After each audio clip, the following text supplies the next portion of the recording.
नमस्कार, स्वागत आहे तुमचं मराठी नोटीस बोर्ड यूट्यूब चॅनलवर. तर आज मी तुमच्यासाठी जो टॉपिक घेऊन आलेलो आहे, तो टॉपिक तुम्हाला एम-पी-एस-सी, यू-पी-एस-सी आणि सरळ सेवा भरतीसाठी खूप महत्त्वाचा आहे. एम-पी-एस-सीच्या एक्झाममध्ये पण यावर भरपूर प्रश्न येतात आणि दरवर्षी येतात. यू-पी-एस-सीच्या तर येतात आणि मेन म्हणजे सरळ सेवेची जी भरती होते, त्याच्या ज्या एक्झाम असतात, त्यातला जो सामान्य ज्ञान विषय, या विषयामध्ये या टॉपिकवर भरपूर प्रश्न येतात. त्यामुळे आज आपण इतिहासातल्या काही महत्त्वाच्या घटना आणि त्यांचे वर्ष बघणार आहोत. इतिहासात भरपूर महत्त्वाच्या घटना आहे. आता तुम्हाला जर इतिहासाचा अभ्यास करायला शक्य होत नसेल, तर आज आपण या व्हिडिओमध्ये काही महत्त्वाच्या घटना आणि त्यांची वर्ष बघणार आहोत. तुम्ही एक्झामला जाताना 5 मिनिटांमध्ये तुमची याची रिव्हिजन होऊन जाईल. कारण फक्त तुम्हाला घटना आणि वर्ष लक्षात ठेवायचे. याविषयी भरपूर प्रश्न येतात, दरवर्षी येतात प्रत्येक एक्झाममध्ये. तर इथे बघा, पहिली घटना कोणती आहे? आर्य समाजाचे आगमन. ते कधी झाले होते? इसवी सन 1500 पूर्व. पुढची घटना कोणती? भगवान महावीरांचा जन्म. तो कधी झाला होता? इसवी सन 540 पूर्व.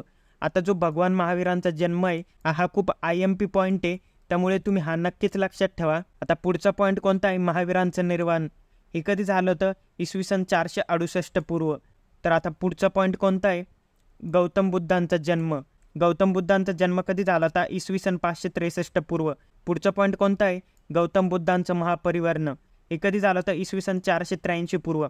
आता हे जे 4 पॉईंट आहे, हे खूप IMP आहे. हे तुम्ही नीट करून ठेवा, कारण याविषयी भरपूर प्रश्न येतात इतिहासात. तर आता पुढचा पॉईंट आहे अलेक्झांडरचा भारतावर हल्ला. तो कधी झाला होता? इसवी सन 326 ते 325 या दरम्यान झाला होता तो.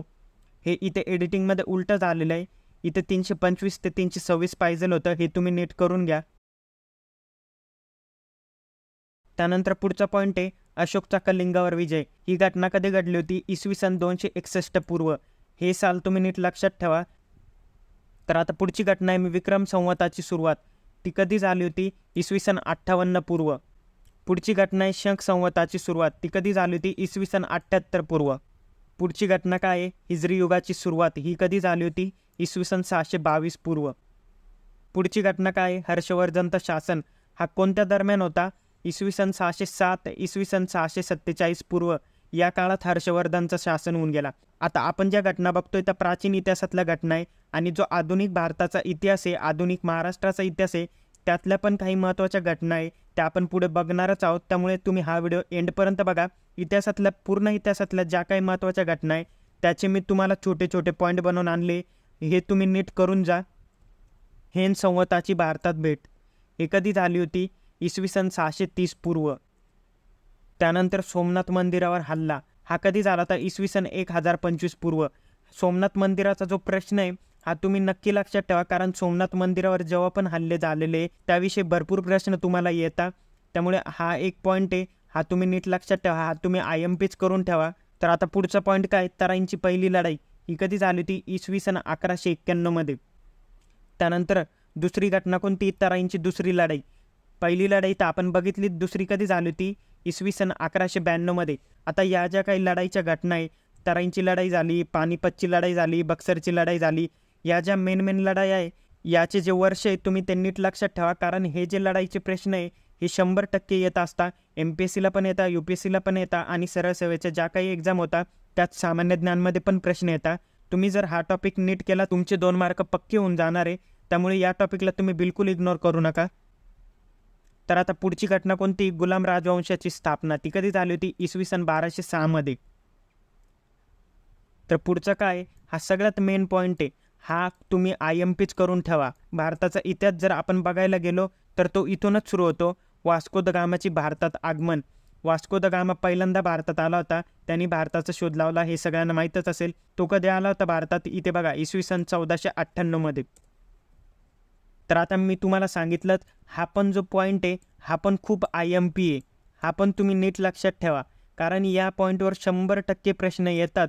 प्रत्येक एक्झाममध्ये दरवर्षी प्रश्न येतात. एक तरी प्रश्न असतोच. पानिपतच्या ज्या काही सगळ्या लढाया आहेत, 3 लढाया, त्याचं साल तुम्ही नक्कीच लक्षात ठेवा. ही पानिपतची पहिली लढाई कधी झाली होती? इसवी सन 1526 मध्ये. आता ही बघा, ही दुसरी लढाई आहे पानिपतची. ही कधी झाली होती? 1556 मध्ये. तर हे बघा, पानिपतची तिसरी लढाई ही कधी झाली होती? 1761 मध्ये. हे जे 4 वर्ष आहे हे तुम्ही नीट लक्षात ठेवा. वास्को द गामा भारतात कधी आला होता? पानिपतची पहिली लढाई, दुसरी लढाई आणि तिसरी लढाई. हे जे 4 पॉईंट आहे हे तुम्ही नीट लक्षात ठेवा. पुढचं काय आहे? अकबराचा राज्याभिषेक तो कधी झाला होता? 1556मध्ये. पानिपतची जेव्हा दुसरी लढाई झाली त्याच वर्षी अकबराचा राज्याभिषेक झाला. हे तुम्ही नीट लक्षात ठेवा. तर आता पुढची कोणती घटना आहे? हळदी घाटीची लढाई. ती कधी झाली होती? इसवी सन 1576मध्ये. हे बघा, हा पण जो पॉईंट आहे हा पण खूप IMP आहे. हा पण तुम्ही नीट लक्षात ठेवा. प्लासीची लढाई कधी झाली होती? इसवी सन 1757मध्ये. प्लासीची जी लढाई आहे त्यावर भरपूर वेळेस परीक्षेमध्ये प्रश्न होऊन गेलेले. आणि अजून एक गोष्ट म्हणजे ही बघा, ही बक्सरची लढाई. हा पण खूप महत्त्वाचा पॉईंट आहे. बक्सरची लढाई कधी झाली होती? इथे बघा 1764मध्ये. त्यानंतर बंगालमध्ये कायमस्वरूपी सेटलमेंट ती कधी झाली होती? इसवी सन 1793मध्ये. हे बघा, हा पण खूप महत्त्वाचा पॉईंट आहे. बंगालच्या फाळण्या. हा पण टॉपिक तुम्ही नीट करून ठेवा. हे वर्ष तुम्ही नीट लक्षात ठेवा. यावर पण प्रश्न येतो. बंगालची पहिली फाळणी कधी झाली होती? 1905मध्ये. पुढची कोणती घटना आहे? मुस्लिम लीगची स्थापना. यावर पण प्रश्न येतच असतो. हे पण तुम्ही नीट करून ठेवा. इसवी सन 1906मध्ये मुस्लिम लीगची स्थापना झाली होती. मॉर्लेमेंटो सुधारणा कायदा. हा पण खूप महत्त्वाचा पॉईंट आहे. हा पण तुम्ही नीट लक्षात ठेवा. यावर पण प्रश्न येतो. मॉर्लेमेंटो सुधारणा कायदा इसवी सन 1909मध्ये आला होता. आता हे जे महायुद्ध आहे हे बघा, हे पण टॉपिक तुम्ही नीट करून ठेवा. महायुद्धाचे वर्ष नीट लक्षात ठेवा. तर पहिल्या महायुद्धाचा काळ कोणता होता? इसवी सन 1914 पासून ते 18पर्यंत. हा जो काळ आहे हा पहिला महायुद्धाचा काळ होता. पहिले महायुद्ध कोणाकोणामध्ये झाले होते, कोणकोणते देश त्यात सहभागी होते, हा सगळा टॉपिक तुम्ही नीट करून ठेवा. हा पण खूप महत्त्वाचा पॉईंट आहे. इथे बघा, दुसरे महायुद्ध कधी झालं होतं? दुसऱ्या महायुद्धाचा काळ होता 1939 पासून ते 45पर्यंत. असहकार चळवळीविषयी पण भरपूर प्रश्न येतात. कोणी सुरू केली होती? गांधीजींनी असहकार चळवळ सुरू केली होती. यावर पण भरपूर प्रश्न येतात. ती 1920 पासून सुरू झाली तर 22पर्यंत चालली होती. गांधीजींनी का स्थगित केली? यावर पण प्रश्न येतो. तो पण तुम्ही नीट लक्षात ठेवा. सायमन कमिशन हा खूप महत्त्वाचा टॉपिक आहे. हा पण तुम्ही नीट लक्षात ठेवा. सायमन कमिशन भारतात कधी आली होती? इसवी सन 1928मध्ये. पुढचा काय? हा पण खूप महत्त्वाचा पॉईंट आहे. दांडी मिठाचा सत्याग्रह. गांधीजींचा हा जो सत्याग्रह यावर भरपूर प्रश्न येतात. हा तुम्ही नीट करून ठेवा. हा सत्याग्रह कधी झाला होता? इसवी सन 1930मध्ये. त्यानंतर गांधी आयर्विन करार. आता हे जर तुम्ही बघितलं तर हा जो भारताचा आधुनिक इतिहास आहे त्यातल्या या महत्त्वाच्या घटना आहे. गांधी आयर्विन करार कधी झाला होता? 1931मध्ये. पुणे करार ती पण एक महत्त्वाची घटना आहे. ती कधी झाली होती? ती कोणाकोणामध्ये झाली होती ते पण तुम्ही नीट करून ठेवा. पुणे करार त्याला अजून दुसरं कोणत्या नावाने ओळखतात ते पण तुम्ही नीट लक्षात ठेवा. पुणे करार कोणाकोणात झाला होता? डॉक्टर बाबासाहेब आंबेडकर आणि गांधीजींमध्ये झाला होता तो. तर आता हे बघा, पुढचा कोणती घटना आहे? कॅबिनेट मिशनचे आगमन. ते कधी झाले होते? 1946मध्ये. तर आता पुढची घटना आहे महात्मा गांधीजींची हत्या. यावर पण प्रश्न येतो. कोणी केली होती? कधी झाली होती? कुठे झाली होती? ते पण नीट लक्षात ठेवा. महात्मा गांधीजींची हत्या 1948 साली झाली होती. चीनचा भारतावर हल्ला. चीन आणि भारत यांच्यातील युद्ध हा पण खूप महत्त्वाचा टॉपिक आहे. सामान्य ज्ञानमध्ये प्रश्न येतोच बरं का यावर. इसवी सन 1962मध्ये चीनने भारतावर हल्ला केला होता. तर आता हा तर सगळ्यात मेन टॉपिक आहे. भारत पाकिस्तान युद्ध हे कधी झालं होतं? इसवी सन 1965मध्ये.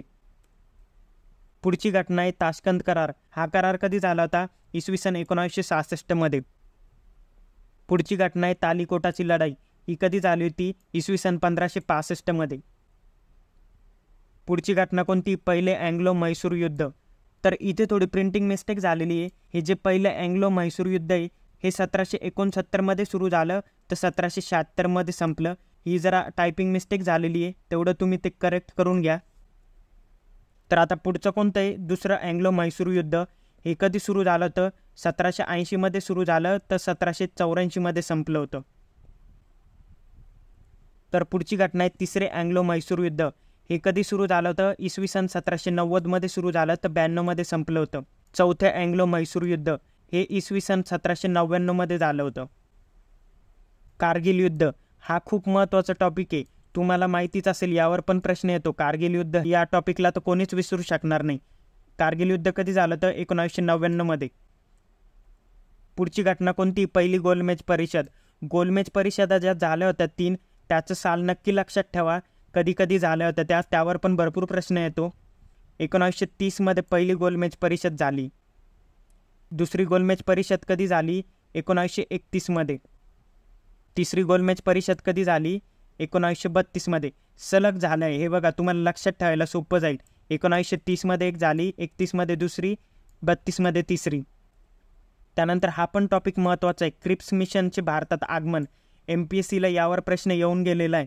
1942मध्ये, इसवी सन 1942मध्ये क्रिप्स मिशन भारतात आलं होतं. चिनी क्रांती, या ज्या क्रांत्या आहे या पण तुम्ही नीट करून ठेवा. याविषयी पण प्रश्न येतोच, सामान्य ज्ञानमध्ये पण येतो आणि MPSC UPSCला पण येतो. ही जी चिनी क्रांती ही कधी झाली होती? इसवी सन 1911मध्ये. आता जी रशियन क्रांती ती कधी झाली होती? 1917मध्ये.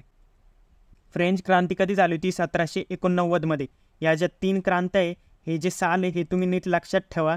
यावर पण प्रश्न येताच, MPSCला पण येतात, UPSCला पण येतात आणि अजून एक गोष्ट म्हणजे सरळ सेवेच्या भरतीला पण येतात. त्यामुळे आज आपण काही घटना बघितल्या, इतिहासातील महत्त्वाच्या घटना होत्या, तरी काही घटना आपल्याकडून राहून गेलेल्या आहे. त्याविषयी जर तुम्हाला व्हिडिओ पाहिजे असेल तर तुम्ही कमेंट करून नक्की सांगा. आजचा व्हिडिओ तुम्हाला कसा वाटला ते पण तुम्ही कमेंट करून सांगा. या ज्या अशा छोट्या छोट्या घटना आहे याचे जे तुम्ही वर्ष लक्षात ठेवले तर तुम्हाला हातचे 2 मार्क भेटून जातील. आणि अजून एक गोष्ट म्हणजे मी असेच एज्युकेशन रिलेटेड व्हिडिओ पण बनवत असतो, चॅनलवर पण आहे उपलब्ध, ते पण तुम्ही नीट बघून घ्या, त्याचा पण तुम्हाला नक्कीच फायदा होईल.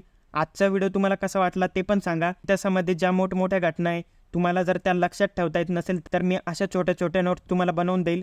असे जर व्हिडिओ तुम्हाला पाहिजे असतील तर तुम्ही कमेंट करून नक्की सांगा. हा जर व्हिडिओ तुम्हाला इन्फॉर्मेटिव्ह वाटला असेल तर व्हिडिओला लाईक नक्की करा. तुमच्या जे पण मित्रमैत्रिणी त्यांच्यापर्यंत हा व्हिडिओ नक्कीच पोचवा. या संदर्भात तुमच्या काही अडचणी असतील त्या तुम्ही कमेंट करून नक्की सांगा.